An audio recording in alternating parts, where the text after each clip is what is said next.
There are growing calls for a humanitarian pause in the fighting between Israel and Hamas so that adequate aid can be let into Gaza. Israel has allowed food and water and medicine into the territory, but isn't allowing fuel supplies over fears they'll end up in the hands of Hamas. The US Secretary of State, Antony Blinken, has proposed a temporary lull in hostilities. The war between Israel and Hamas is having repercussions in every corner of this volatile region. Our Middle East correspondent, Yolande Nell, reports. The slow trickle of aid. Just 8 lorries carrying water, food and medicine made their way into Gaza last night. But what's not getting in is fuel. Hospitals are struggling. Here, medics use their phones to light the way as a patient arrives, as there's no fuel for generators, and they're overwhelmed by casualties.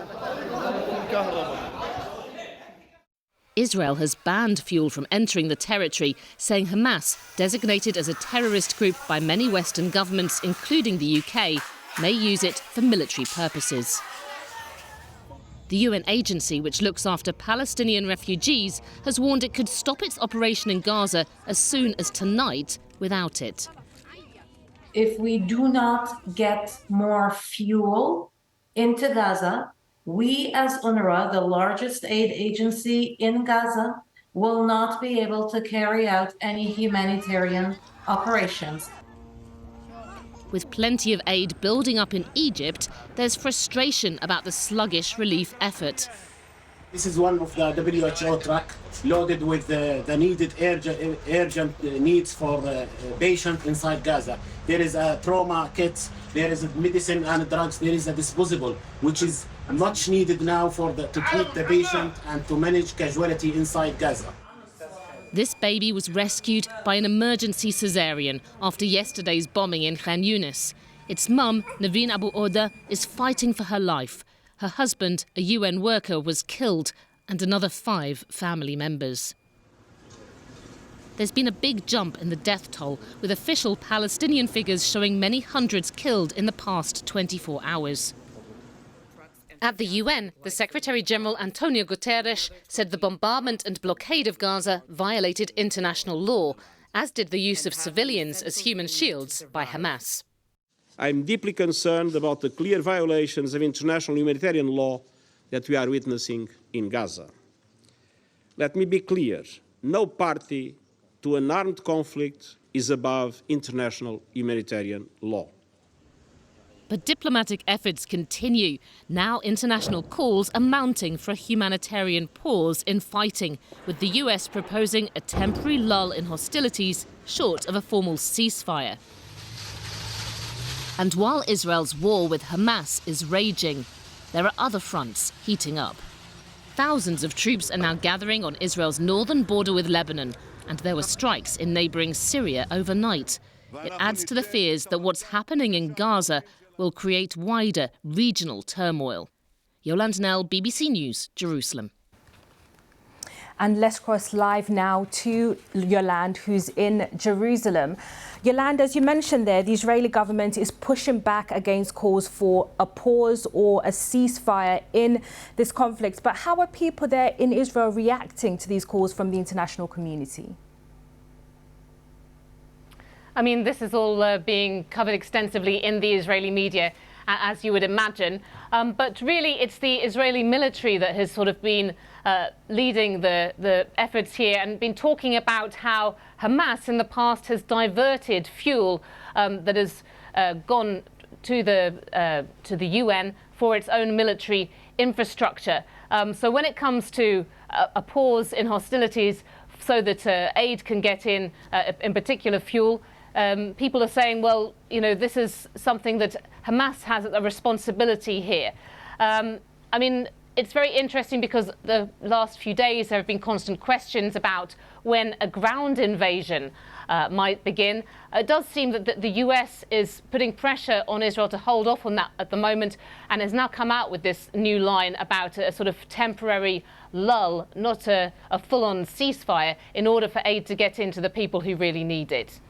And how likely do you think that is? Because over the last few weeks, we've seen a lot of support, especially from Western governments, the United States, the UK, for Israel's position. But now there seems to be a difference when it comes to the humanitarian situation that's unfolding right now in Gaza. So what is the Israeli government likely to do now? I mean, certainly what we're seeing is a lot of international pressure on Israel. It has ruled out itself any idea of a ceasefire in recent days, but maybe this new language of a temporary lull, which the US Secretary of State Antony Blinken sort of made clear would be just in order for aid to get in to meet responsibilities for civilians. I mean, there's been a lot of diplomatic talk in the past 24 hours about obligations under international law when it comes to protecting civilians, saying that both Hamas is hiding behind them, using them as human shields, but also this very intense Israeli bombardment that is seeing a really very high civilian death toll. According to the local health authorities in Gaza, more than 700 people killed in one day yesterday. And that was the biggest jump we'd seen so far in the death toll. And these are just really, shocking images that are going out that people are looking at all around the world of children who are being killed in Gaza in particular. The widespread destruction that is taking place. And yes, calls are growing internationally for just some end to the hostilities, even if it's a temporary end. Others have been calling Russia and the Arab countries for a full-on ceasefire, but just to have some kind of lull to let the aid in there. And just to explain for our viewers what's happening there at the Rafah crossing. So this is the only essentially open border into Gaza, on the border between Gaza and Egypt. But Israel does have a lot of oversight in terms of what can get in and out. That's correct. So, I mean, yes, this is the only crossing which is not operated by Israel. And Israel has said until its hostages come out of Gaza, more than 200 people who are being held by Hamas, it will not open its crossings again. So Egypt is the only option for now. There is plenty and plenty of aid that has been building up inside Egypt, flown in from around the world. But a huge sort of disappointment and surprise at how slow that aid is coming into Gaza. Just 8 lorry loads yesterday, and it was expected that there would be a bigger convoy. Even then, it's still a fraction of what used to go into Gaza on a daily basis just to meet people's ordinary daily needs.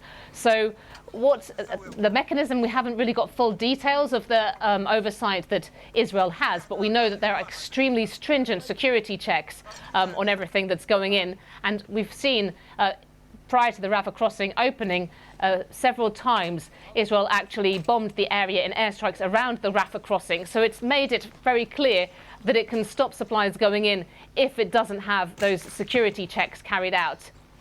And Yolande, this is shaping up to be a critical next few hours, according to the UN and aid agencies, saying that they might have to halt their operations in Gaza because of a lack of fuel. What are we hearing about the situation in Gaza now as this deadline, essential deadline, approaches?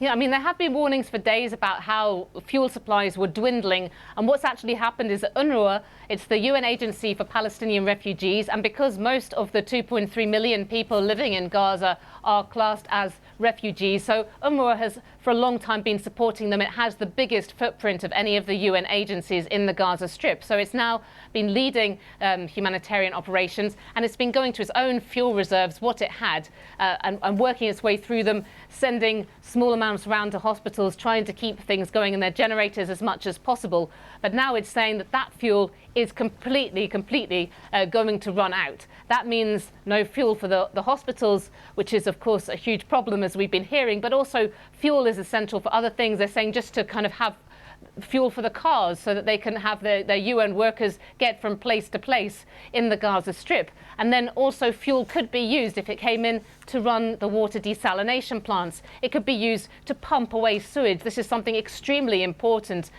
with so many people living in very overcrowded conditions that can easily become unsanitary. So really, fuel is important to so many operations, but Israel remains extremely concerned that any fuel that would go in would go to Hamas, and it's been saying Hamas still has supplies. Ask Hamas for fuel to power the hospitals. Thank you very much. That's our correspondent Yolande Nell there in Jerusalem.